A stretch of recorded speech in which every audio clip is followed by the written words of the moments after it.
Hi friends, welcome to Sandhya குட்டி channel. இன்னைக்கு நம்ம சேனல் மூலமா பாத்தீங்கன்னா ஒரு சூப்பரான ஹெல்த்தியான பாசிப்பருப்பு அல்வா எப்படி சேர்த்துன்னு சொல்லிட்டு நம்ம பார்க்கலாங்க.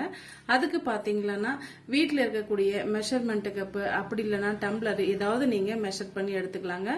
இந்த கப்பால நான் ஒரு கப் அளவுக்கு நான் இது போல எடுத்துட்டு நல்லா 2-3 முறை நல்லா வாஷ் பண்ணிட்டு வடிகட்டி வச்சிருக்கேங்க. கொஞ்சம் கூட தண்ணிகள் இல்லாம வடிகட்டி எடுத்துக்கங்க. வறுக்கிறதுக்காக நல்லா வாஷ் பண்ணிட்டு கடாய் வந்து வச்சிருக்கேங்க. இப்ப இந்த கடாய் வந்து மீடியமான ஹீட்லயே நம்ம வச்சுக்கலாம். நல்லா சூடாயிட்டு வரட்டும்.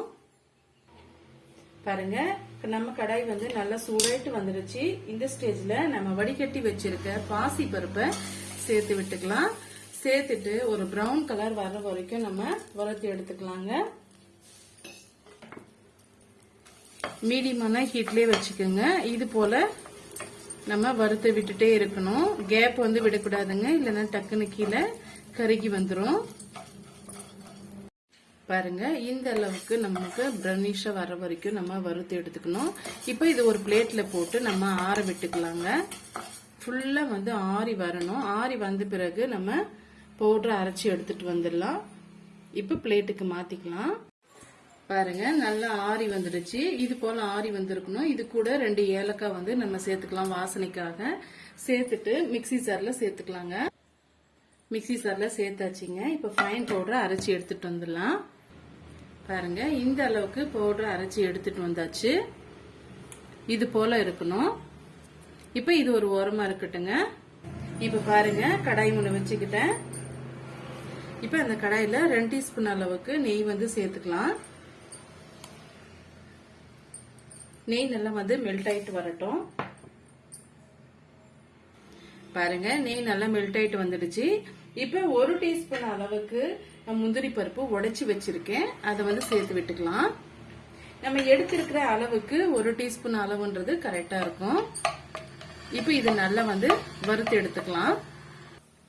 பாருங்க, இப்ப நம்ம சேர்த்து இருக்கிற முந்திரி பருப்பு நல்லாவே வறுபட்டு வந்துருச்சு. இது ஒரு பிளேட்டுக்கு மாத்திக்கலாங்க. இப்ப முழுமையா சிம்ல வச்சுக்கோங்க, இல்லைன்னா நம்ம எடுக்கிறதுக்குள்ளார கருகிடும். இப்ப இது கூடவே 1 டீஸ்பூன் அளவுக்கு கடலை மாவும் 1 டீஸ்பூன் அளவுக்கு ரவையும் வந்து எடுத்து வச்சிருக்கீங்க. இது நல்ல ஒரு பிளேவர் கொடுக்கும். இப்ப இத வந்து இந்த நெய்யோடவே சேர்த்துட்டு மீடியமான ஹீட்ல வச்சு நம்ம வறுத்து விட்டுக்கலாம். சாப்பிடும்போது ரொம்ப சுவையா இருக்குங்க. பாருங்க, இது போல நம்ம கிண்டி விட்டுக்கலாம். இப்ப இது கூடவே நம்ம அரைச்சி வச்சிருக்கோம் இல்லைங்களா பாசி பருப்பு, அதையுமே இதோட நம்ம சேர்த்து விட்டுக்கலாங்க. சேர்த்துட்டு மீடியமான ஹீட்ல வச்சு இதை நம்ம வறுத்து விட்டுக்கலாம். ஆல்ரெடி நம்ம வறுத்துதான் எடுத்திருக்கோம் பாசி பருப்பு. இருந்தாலுமே நெய்யோடு சேர்த்து வறுக்கும் போது ரொம்ப சுவையா இருக்கும். பாருங்க, வறுத்து விட்டுக்கிட்டோம்.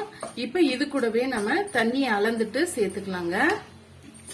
எந்த கப்பால வந்து நீங்க மெஷர் பண்ணி எடுத்தீங்களோ அதே கப்பால 2.5 கப் அளவுக்கு நம்ம தண்ணி சேர்த்துக்கலாம்.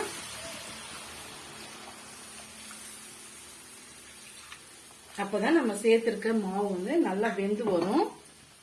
மீடியமான ஹீட்ல வச்சு கொஞ்சம் கூட கட்டிகள் இல்லாம இது போல மிக்ஸ் பண்ணியே விட்டுட்டு இருந்தீங்களா சட்டுன்னு நல்லா இறுகி வரும். இறுகி வர டைம்ல நம்ம கொஞ்சம் கொஞ்சமா நெய் சேர்த்து நம்ம கலரி கொடுத்துக்கலாம். பாருங்க, நம்ம சேர்த்து ஜஸ்ட் வந்து ஒரு 1 மினிட் தான் ஆகுது. டக்குனி வந்து இறுகி வந்துடுச்சு. இருந்தாலுமே ஒரு 2ல இருந்து ஒரு 3 நிமிஷம் வரைக்கும் மிதமான சூட்லயே நம்ம இதை நம்ம வதக்கி விட்டுக்கலாம். பாருங்க, டக்குன்னு இறுகி வந்துடுச்சு. பாருங்க,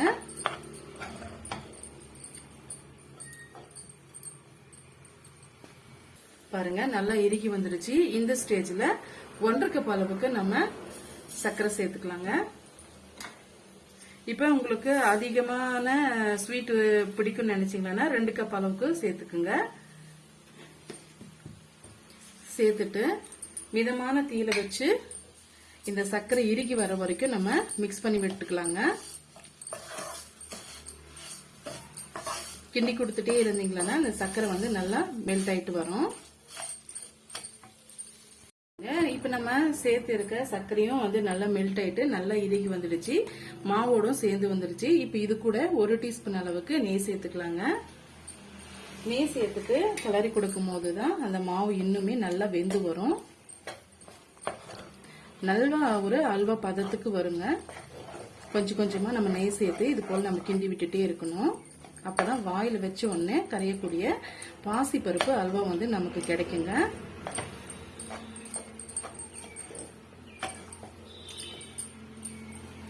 இப்ப திரும்பவுமே வந்து ஒரு 1/2 டீஸ்பூன் அளவுக்கு நம்ம நெய் சேர்த்துக்கலாம். ஆல்ரெடி நம்ம 3 டீஸ்பூன் அளவுக்கு நெய் சேர்த்திருக்கோம். நம்ம எடுத்து இருக்கிற பாசி பருப்புக்கு இது கரெக்டான அளவு.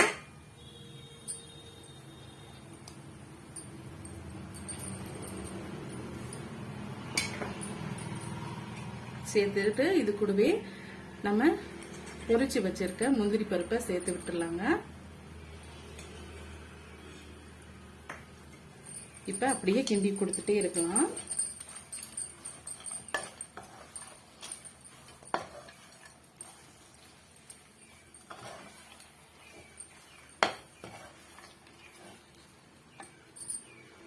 பாருங்க, இது போல திரண்டு வந்த பிறகு நம்ம ஸ்டவ் ஆஃப் பண்ணிடலாம்.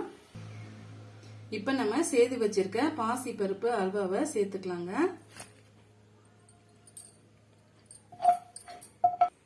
வாயில வச்ச உடனே கரையக்கூடிய பாசி பருப்பு அல்வா வந்து சூப்பரா நம்ம ரெடி பண்ணிட்டுங்க. பாருங்க, கொஞ்சம் கூட கையில ஒட்டாம ரொம்ப டேஸ்டியா நமக்கு பாசி பருப்பு அல்வா கிடைச்சது. சாப்பிட்றதுக்குமே ரொம்பவே டேஸ்டியா இருந்ததுங்க. இப்போ இந்த ரெசிபி உங்களுக்கு கண்டிப்பா பிடிக்கும்னு நினைக்கிறேன். பிடிச்சிருந்தா மறக்காம சந்திக்குட்டி சேனலுக்கு சப்ஸ்கிரைப் பண்ணுங்க, லைக் பண்ணுங்க, ஃப்ரெண்ட்ஸ் அண்ட் ஃபேமிலியோட நிறைய ஷேர் பண்ணுங்க. தேங்க்யூ ஃபார் வாட்சிங்.